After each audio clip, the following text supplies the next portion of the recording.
Beef chow fun, succulent beef with that deep oyster sauce marinade, topped or cooked into the hor fun noodles, that flat rice noodle, which actually takes a little bit of skill, and here's how. This lovely Wok Wednesday is sponsored by our friends Neff, and we'll talk more about them later on.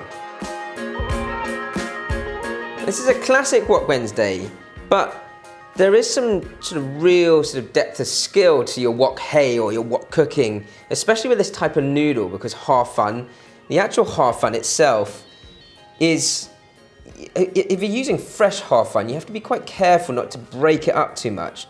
If your noodles are a bit stuck together, the fresh noodles, they can get a little bit sticky, then you can just re-steam them and then separate them from there. Steaming it just sort of reheats it. If I dunk it in some cold water from here, I should be able to then separate out those noodles and stop them from cooking.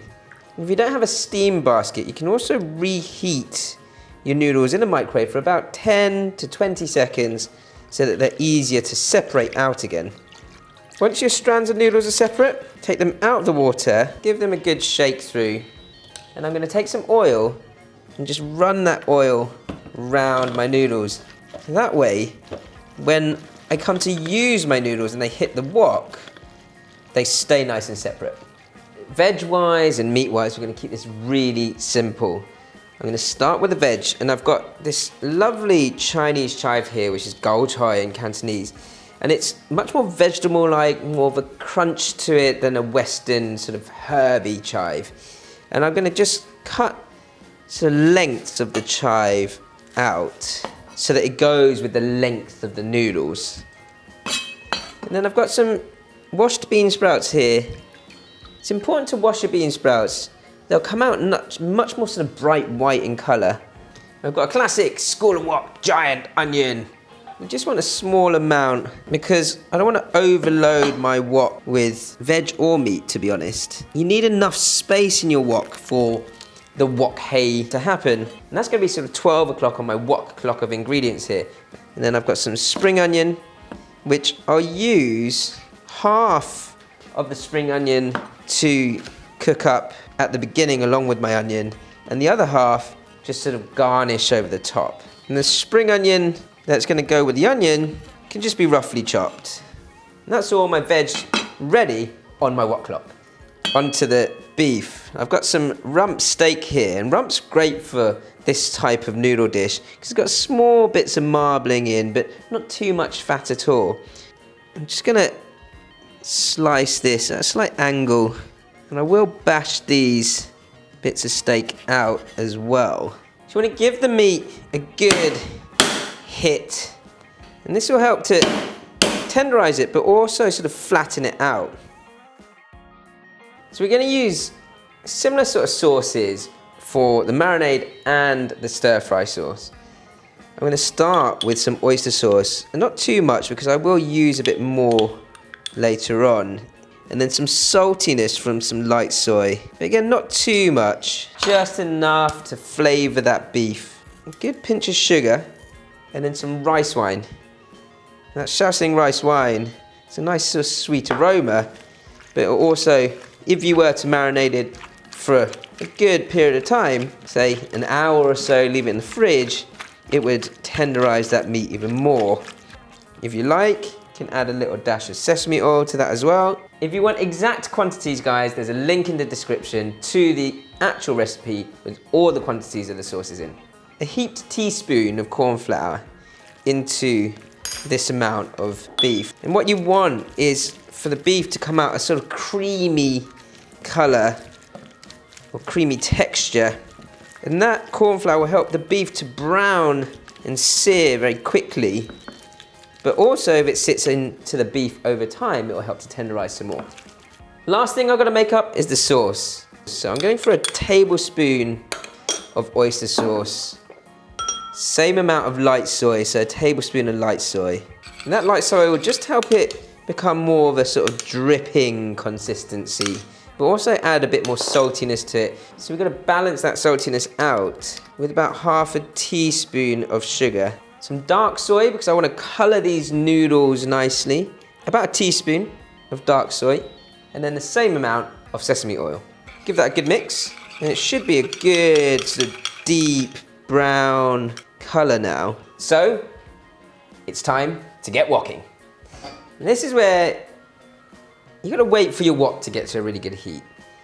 And it's a good point to talk about Neff and this wok, this awesome wok burner, because you've got these sort of simple stands for your wok that sit a perfectly round bottom wok into it. And I want this to be a really high heat. So high heat on that gas, and that works an absolute treat. Oil into your wok, and I want at the moment a fair bit of oil because I want to sear my beef really well. But at the same time, I don't want to overcook it. So first things first, sear your beef. Smoking hot wok, we're ready. And make sure you spread your beef out so that each piece gets a nice sort of charring around the edge. Fold that over. Sear the other side. I sometimes find that the wok's heat and that smoke around the edges, that sort of untouched heat, just allows your meat to char nicely. So just putting my meat around to the edges, you can see the colour on that. And now I'm going to take this beef out. Before I finish with my vegetables and my noodles, I'm going to give my wok a quick wash. Little bit of oil at a time now, not too much. And then we're going to start to go around the wok clock. So starting with my onion and spring onion. Nice high heat. And this sort of wok hay, understanding the height of the fire is really important when you're cooking this type of dish. So the first thing is sort of how to cool your wok down. The first way, number one, stirring. It's a stir fry. Number two, pushing and folding with your spoon. 3, a wok toss. Long push forward, quick flick back. Long push forward, quick flick back. Da-da-da. And then the fourth way, the fourth and final way, the tummy in the head. If you haven't seen it already, round and round with your spoon, back and forwards with your wok.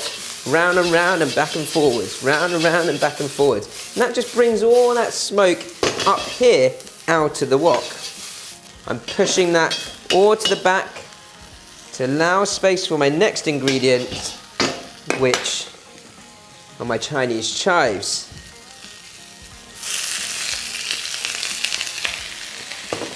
Chives are in. I don't want to overcook my veg, so push that to the back again. And then a little drizzle of oil, and my bean sprouts, once it's smoking hot, can go in. Quick tummy in the head.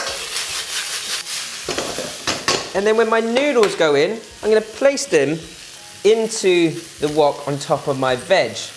That way, they won't sort of hit the wok and start to break up. My sauce can go in now.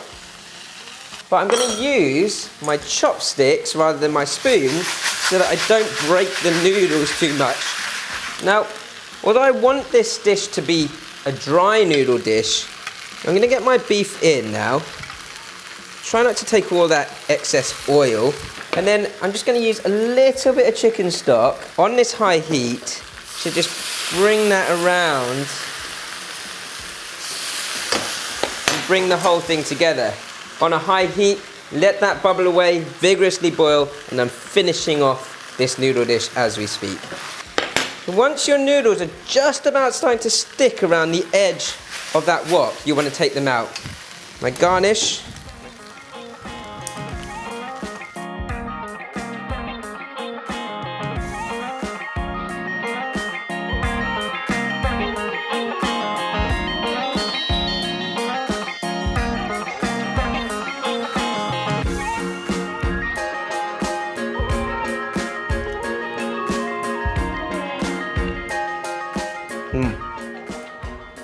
I love hot fun. I love the whole dish in itself. It reminds me of going for dim sum with my family.